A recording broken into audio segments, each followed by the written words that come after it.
Well,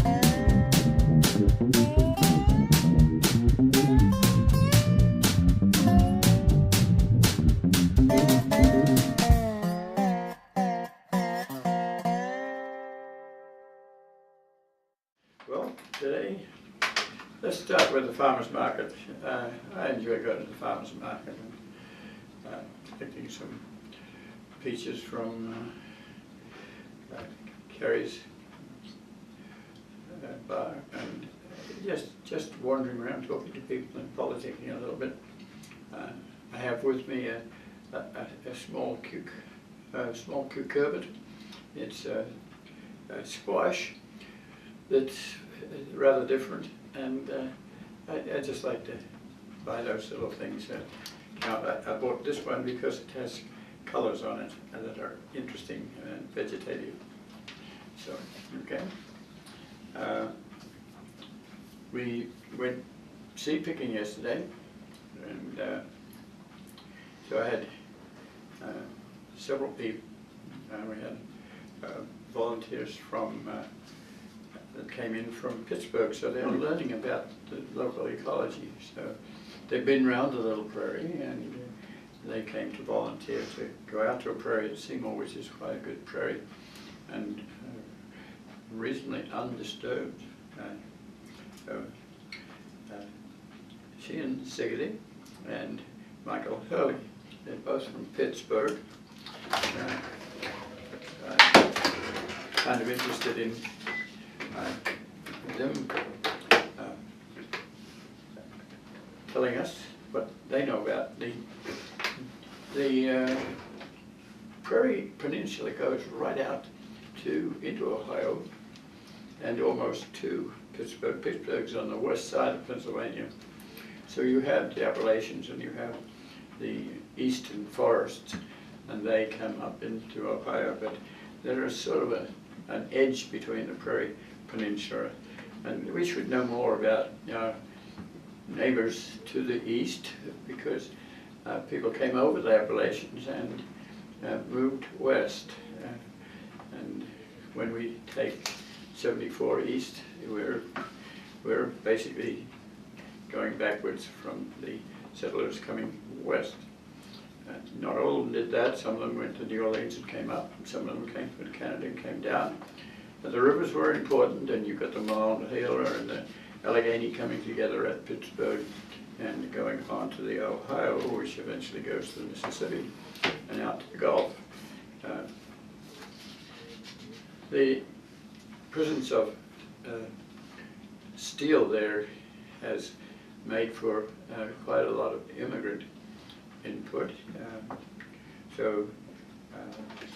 Sharon comes from probably a Polish background, which may mean that her relatives were steel people.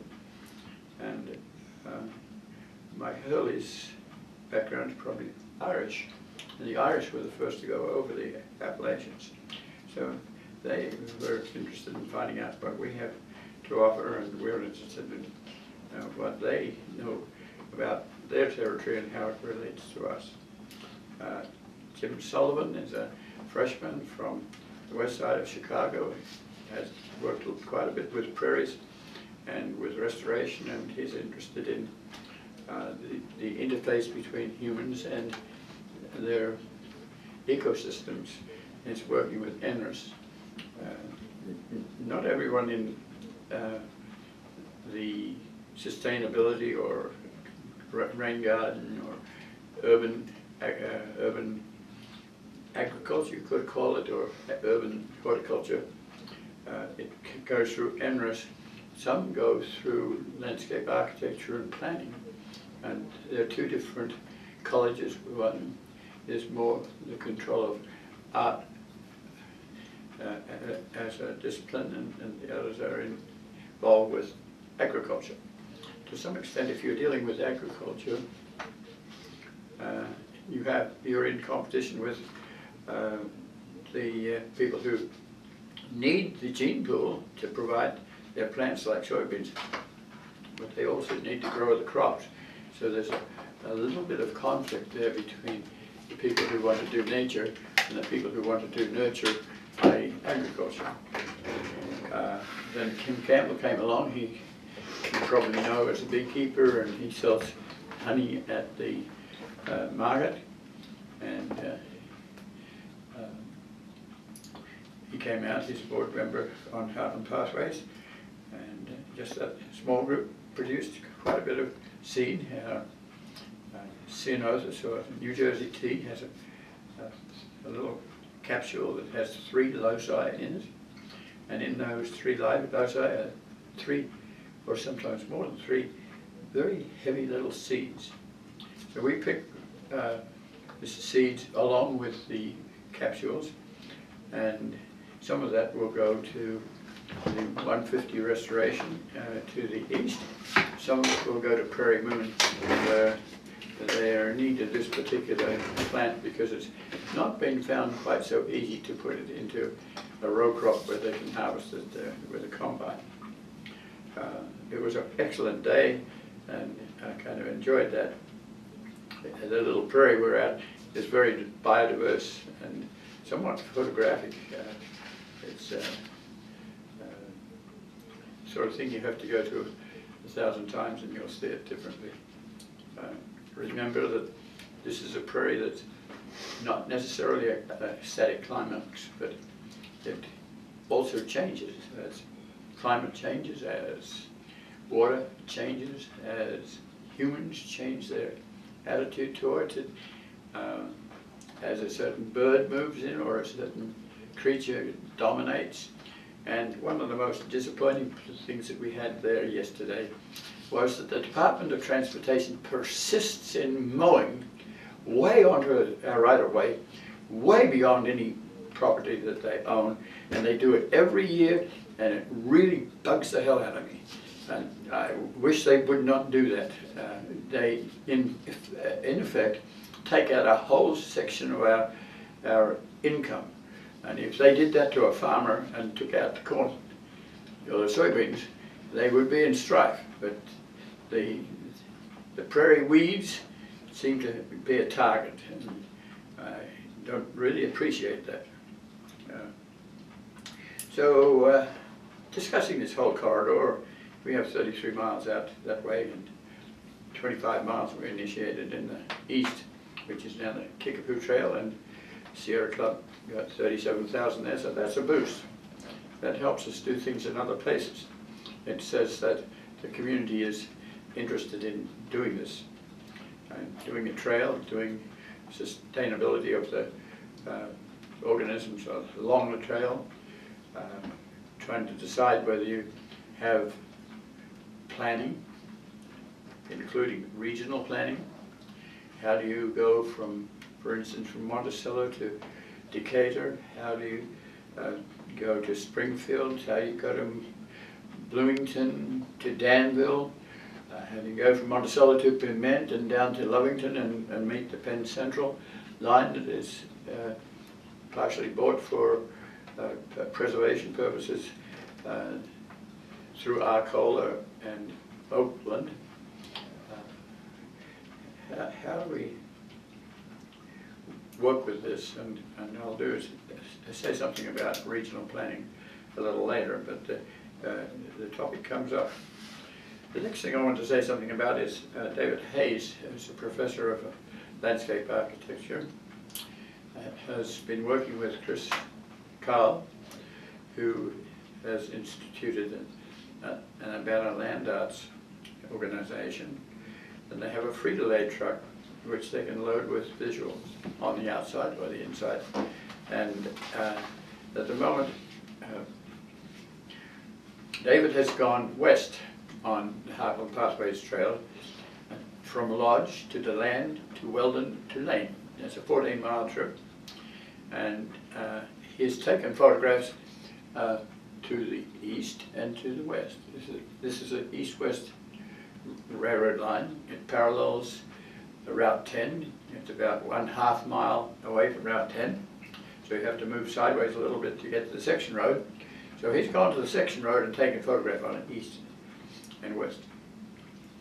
And he's looking at the different attitude to its development. Some places it's skinned for agriculture, and other places it's absolutely left for all the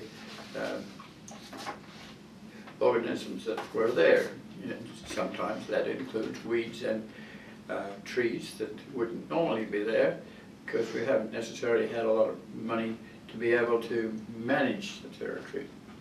But so David set up these photographs so that you look at them sideways and you can see both ways. And so it's on the truck, which is also has signs on it to say things about different places.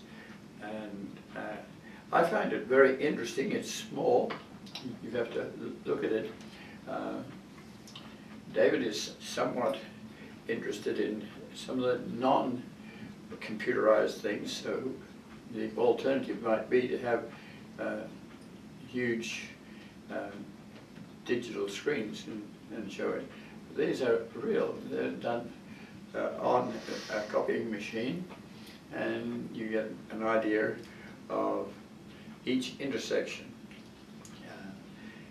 It's going to be available this afternoon and at night, and it's more interesting at night, I think, because you get to see it a little bit better. The daylight interrupts a little bit, but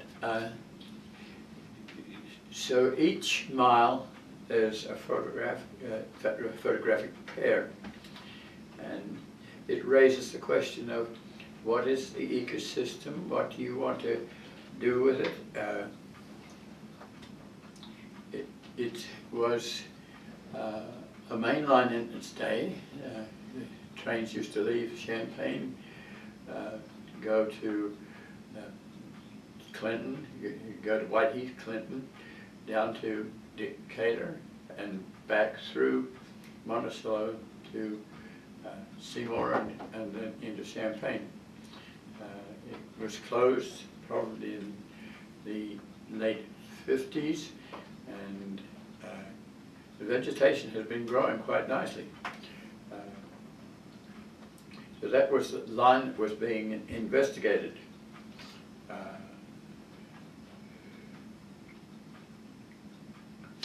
I think one of the things that David wanted to say was that notice the dynamics. This is not one of those climaxes where you reach a peak of a prairie and it has X number of species. It changes, and it will always change, and especially the bacteria in the soil and the microorganisms will change. And as humans do things like grow certain trees or put in power lines, there's a difference there. So I've termed it breaking up lines. So each intersection says something about that. And we hope that we'll have David on to explain more of this and a little bit more of the theory behind design and management of these sorts of places. He may even be able to find us students who are likewise interested and can use this resource as a path as well as access. And we have to think about how we introduce people to the prairie, because they don't really know. The people who settled on it don't even know the prairie that they have, and that is disappointing, because in some of these plants and animals you'll have biochemicals that you need in 500 years' time that you don't know about now, and the biochemists don't know that don't need it, the medicos don't know need it, or the people who do plastic or other inventory things. So we have to think about how we present this case, and it may be in various ways, and we have to thank the Banner Public Television for helping us to not only have a radio program but have visual access to the internet. And so that's a different way of doing it. Some of it may want to be that you walk instead of you ride. It's like doing analog. The people who are now looking at tubes and old style radio, it's a different sound. And I cherish that. It's almost historic. And so you think about how you access one little piece where we were picking seeds. It's just about a quarter mile long, and it's alive. And to see it, you have to be in it and walk it and pick the seeds. You could go by it at 50 miles an hour and not even see it, other than a bunch of weeds or a bunch of mowing stuff where the weeds have been mown with the intent to make a mowing corridor that really upsets me.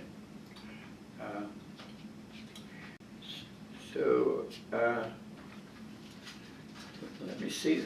This relates to other things. The breakup. Next thing you think about is how do we protect this? How do we look at a section that's been turned into corn, because the corn and soybean. The corn is growing high this year because when you take the ballast out and you go back to the original prairie soil, it has what is called prairie fire. It has extra nitrogen and extra fertilizer that hasn't been utilized by the adjacent farming. That's why we have bought it, is to preserve that dignity of the soil and the microorganisms and the like. And it's very annoying to have it taken over. We have tremendously legally appropriate documents on that to say it's a warranty deed and we own it. The railroad bought it and has the right to sell it to us, and we own it. But it's kind of a challenge for someone to take it over with the intent that it makes money. And if you go before the judge, you might have to present a case for the biodiversity, because the highest and best use in many people's minds is for the agriculture. And the highest and best use for us is what they regard as a bunch of weeds. And so how do you get to that? Well, one of the ways is to take out a legal order that says cease and desist.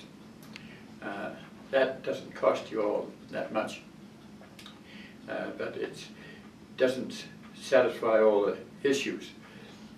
The next level, which takes about $15,000 to even ask the question, is to take out a suit to say, excuse us, but this land rents at $300 an acre, and there's several acres. We want to sue you for 1, taking out the habitat, 2, taking out the ballast, closing out the contiguity of this corridor, 3, taking out the drainage, 4, taking out the fence lines that notate where it is, 5, costing us the expense of going to an engineering company to independently verify that we have a warranty deed so that we own the land. The cost of having a survey done. So then another alternative is civil disobedience. If the law is not working to your advantage, you are allowed to challenge the law. You can do it very formally, and one of the formal ways is to let the legal people know that on a certain day you will take music and interest and visual material to a site, and that may cause some consternation. Pete Seeger did this on the Hudson River. They decided to buy a boat and put musicians on it, and then they parked the boat right outside the industry that was polluting the Hudson River. And they managed to change that so that Hudson now, you can find a fish in it, rather than having factories that produce hot water and change the ecology and destroy the native ecology. So if you do that, you can very easily exacerbate the ire of the people who own the factory. One that was on the radio yesterday was that a similar group of people bought a boat and parked it where the coal ship was coming in, and the coal ship couldn't get access to the wharf. So that inspired the police and the state and others to get involved. But it was enough to get it on national television or national radio and to spread the word, and that coal burning operation that is changing climate, the question was asked, do we need to do this? And I think eventually the coal burning generator has been closed down. So how could we do that in Weldon? Could we take 100 people to Weldon, which is a very, very small town, and ask questions? Take the truck that has got the discussion of the railroad bed on it, take some musicians, counterpart to Pete Seeger, and some big visuals, and let the public know what is happening to our warranty deeds, soils. And behind it, you have to know that getting through $37,000 at a pledge for the Kickapoo Trail helps us in other directions. So we could take that stance. The risk is that you might get arrested for doing strange things, but it might also be that you're testing the law, which doesn't always help you with the preservation of native vegetation, or the elephants or the giraffes or other creatures. You have to make your mind up when you want to do that. We will talk a little bit about the Wilderness Act, and that is in there. But in the meantime, I just got an email from Ted Telotis. Ted is the person that was here at the U of I. He has multiple sclerosis, something like that, so he had to retreat to Galesburg, and Ted is sending a letter to a bunch of us who are interested in Prarie, because in the Galesburg area, Ameren is going in and crossing over a remnant prairie, and they begged the state who adjudicates on these things to set forth a different route, and so we're being asked if we can help. Well, indeed, we have had to deal with Ameren on South 45 just recently, and yesterday I went down there. Their poles are up, the new towers that are about 100 feet tall, and the lines are being drawn through, and the old poles are being pulled out, and they're sitting there, and we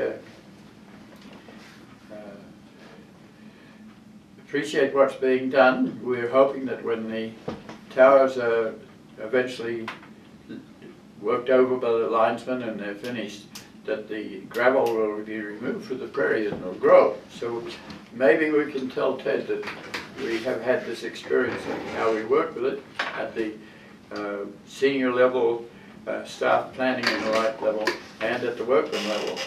But it's not easy, and if you have to speak for a prairie, then we will probably be talking to Ted about this sort of thing. Now, in a broader issue, we've been talking about some of these things for several weeks in a row. We've had Davis in and talking about Appalachian Trail. We've done quite a few things. So,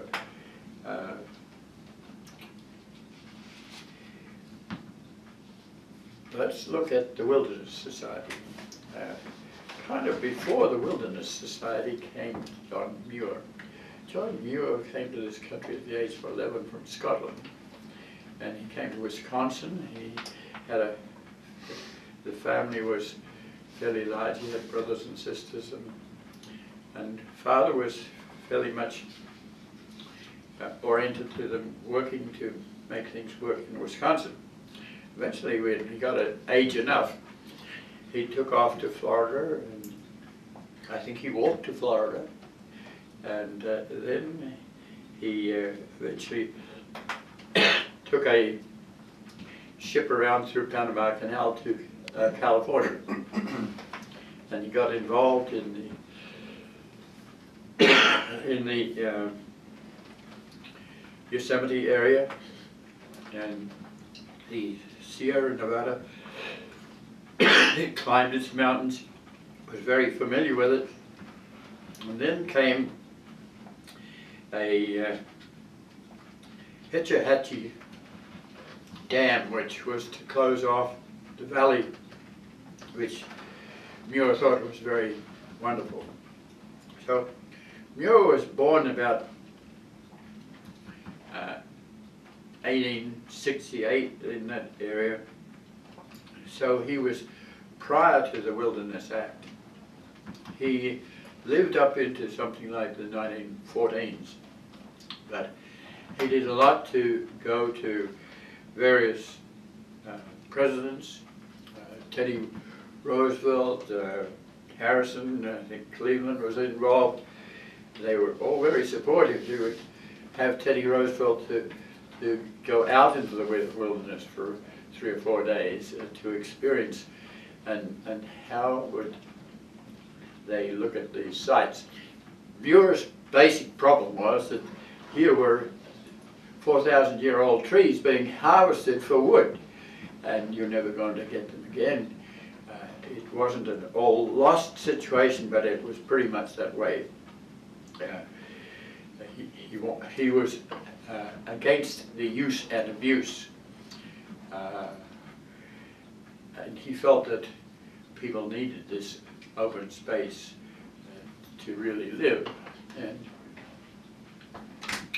he had to work at the understanding level, but then he had to work at the level of politics. How do you speak to the Congress on this when there are lobbyists, and at this time there was a lot of corruption. People were they were trying to establish national parks and forest services and Bureau of Indian Affairs, and all of those lands included lands that he felt were wilderness lands that shouldn't be invaded. They shouldn't be eaten down to overgrazing with cattle and sheep, and they shouldn't be harvested from forests that could not replace themselves and nor speak for themselves. So he did a lot to change the attitudes there and get all those services, the Forest Service, the Bureau of Indian Affairs, and other agencies to include wilderness. Didn't work very well because use was the main thing. So after Muir came a bunch of wilderness people that were very active also. Between the two wars, World War I and World War II, you had people like Aldo Leopold who felt that you should be able to use the natural areas, but you also should manage them so you didn't get too out of whack, either with native vegetation that was going too far in one direction because it was being altered by humans, or in human intervention. So he was a very good author, wrote Sand County Almanac, that is very famous for same. And then there were other people that were likewise organized, so they went together to form the Wilderness Society. One of them was Sterling Yard. He was in the early phases of the national parks, and they were getting to the point where the national parks had been very popular for creating roads so that people could take their 1920s T-model Ford into the wilderness and set up a camp and do a little bit like you do in some cases where you take your television set and have a family of 4 that sits around it in the wilderness. And this was getting to be a little bit much. And so Yard was into not having quite so many roads and having some interpretation. So then came Benton Mackay, who we've talked about recently, because he started to say, well, let's put a trail down the Appalachian Trail from Maine to the Smoky Mountains.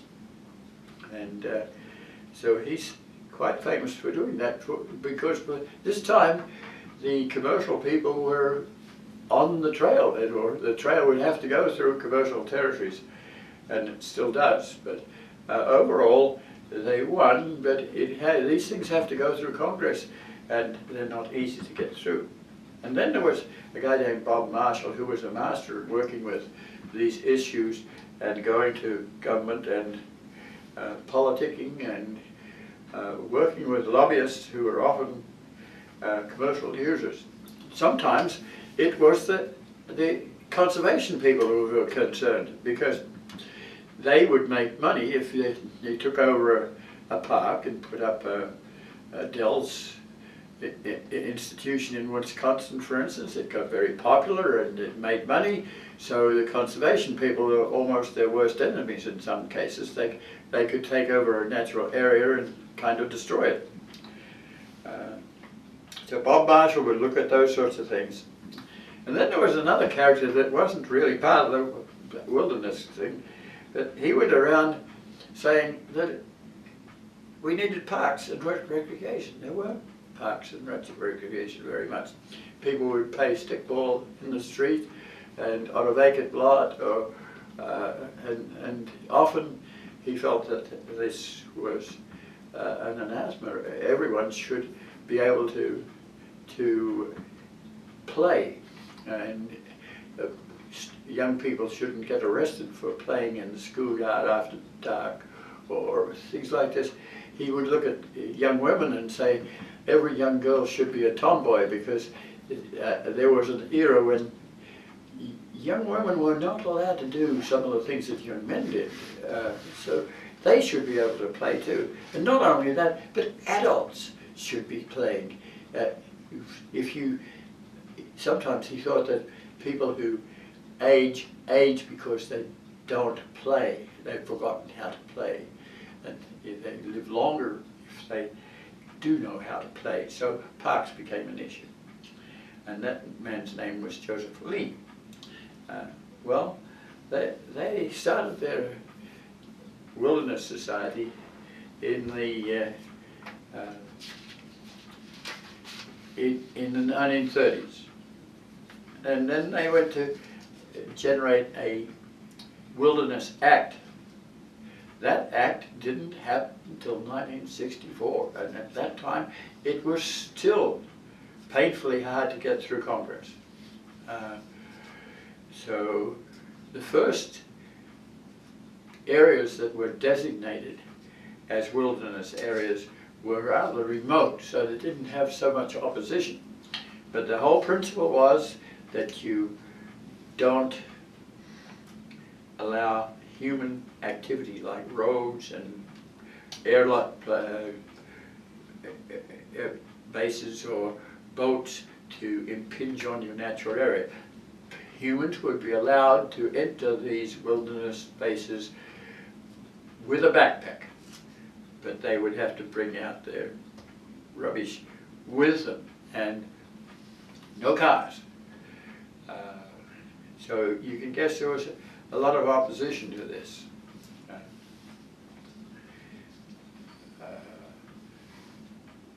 Some of the areas later were bigger areas and more challenging areas, like the areas that had old forest on the west coast. And now you can still do a wilderness thing. So there are still wilderness acts going through Congress, but they're having a lot more problem because the royal opposition to wilderness areas taking out the cows or the businesses or the lumber from a site is opposed now that we have more people. So it's not as remote as previously, and there are other uses. If we go back to looking at our own natural areas, if we look at the wilderness between Farmer City and Bloomington, it's like 24 miles of active railroad line. It's not active, it's got trees growing in it, but we, well, Bloomington especially would like to have that as a rail trail.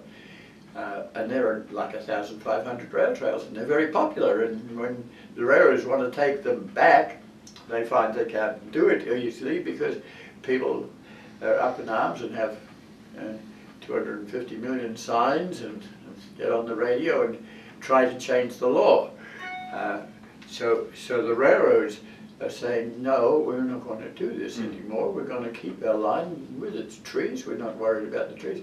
But if we get a chance to go from Galesburg or Quad Cities to Galesburg to Bloomington to Champaign-Urbana to Danville to Crawfordsville to Indianapolis, we're going to keep that right to have a corridor open. And that's disappointing to the people who would like to use it as a trail and interpret the plants and animals that are on either side. But that's where you come into action with the lobbyists at the congressional level. So how do we work with that? How would we approach the Vice President for Norfolk Southern and say, could we do something here and explain it? One of the things we have to do is interpret, because really most of the problem is that people just don't know what the resource is. They haven't had a lot of biology in college. If you go to the railroad engineering seminars, as I do, you will find that most of the activity relates to the railroad line itself and keeping the ballast straight. This week we had someone from Finland who is especially interested in the ballast under roads and railroad lines, and it sparked attention to me because we are having a ballast problem under a road on 150 to St. Joe, and they're all nice soft topsoil is being pushed onto the side of the road. There in this railroad presentation was a cross-section of ballast in an area that has to be in a freezing zone, and it's very important to have gravel and firm underpinning under your road, and it's not so fun to put topsoil on the sides. It's much better to put gravel and more firm material on the edges of the rail bed, and to make the ballast somewhat wide with that material. And it's kind of strange to be listening to someone from Finland saying something about a different part of the world and then associating it with your own little backyard, where we're working with the Department of Transportation, and the Department of Transportation has been reasonably sympathetic, but if you're going to change the rules of the game, you have to change 2,000 employees, and you have to look at traditions where one of the questions that we have is, why do you have to plow up all the prairie that's adjacent to the railroad line to make another ditch? You might have to make a deeper ditch or a ditch in a slightly different place. But why do you have to disturb the whole bank of material in order to do that and put it through with a bulldozer? Well, it's more costly to sit there with a hi-ho and shape the ditch according to what you're going to ask of it, but without disturbing all the stuff around it. Now, to change that is a major issue. It is a major issue for the whole state. Now, if you were doing that in Iowa, I expect you might be using a hi-ho and doing it from the side of the road and just taking what you need to take. So we have to, if we institute something like a regional planning group that advises, we might want to go to Iowa, we might want to go to the northern Iowa university, where there are prairies planted around the university, where they have a graduate organization that might have 10 or so grad students, where you have professors that are looking at the roots on the plants and the permanence of the possibility of not mowing. If you mow, do you mow with a sickle bar, so that if the seed falls, it's not screwed up with a rotary mower that has no real control on things. In some cases they inspect the equipment to see that it's not bringing in untoward seeds like Canada thistle or the teasel. So other states do it differently, and how can we institute our organization so that our graduate students might spend some time with that sort of organization. There is a huge prairie south of Colfax. It's actually near to a little village called, I think it's Prairie City. And there's like thousands of acres here. This is going to be a huge place for electrical generation, and they decided not to do it. So it's named I'm forgetting the name of it, but it used to be called Walnut area, and it's been bought and named after a retiring congressman or a senator, I forget which, but it's there paralleling to Route 80. So how do we, if we're doing, if we're looking at bicycle ways across the country, how do we look at getting across Iowa? Well, they have a RAGBRAI, and the RAGBRAI is where people get on the road that parallels the expressway, and some people go do a pub crawl from one place to another, but other people are getting awards for riding the whole RAGBRAI. And how does that relate to us? Kevin Elliott has just been, he sent his bicycle to San Francisco, and he's just riding back into town on roads that are usable by bicycles. And I was hoping we might have him in to talk about this, because we need to know how to let our wilderness materials express themselves and not be exterminated. As we get huge populations, what do we do with it? And how do we work with volunteers? And David works with me quite a bit next door, and one of his suggestions is it's time we had a newsletter, and that's very, very appropriate. It's time we got our database together so that we can retrieve legal documents that would apply to letting the railroad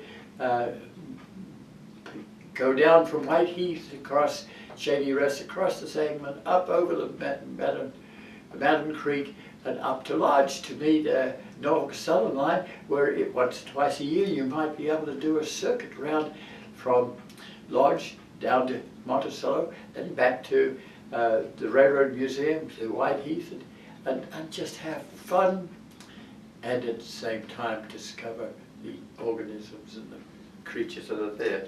You don't have to take a historic train more than 5 miles an hour. It might want to do, if it's going to come into Champaign, we hope that that might happen sometime, you have to be faster, because there's a tolerance. You can't do too much.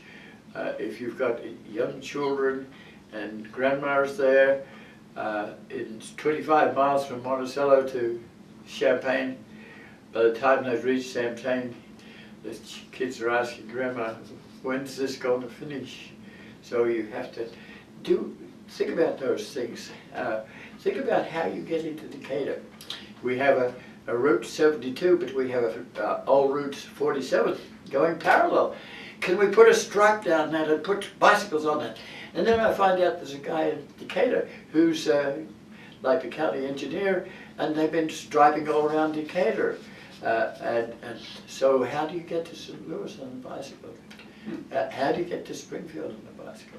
These places are doing individual things, but they're not doing overall things. So we would like to institute a regional planning group, call it Rails, Trails and Greenways. The rails would be real and the trails are real and the greenways are real. And now that it's very hard to create a regional planning office, because what America is about is people doing their own thing and succeeding, and that's sort of laissez-faire.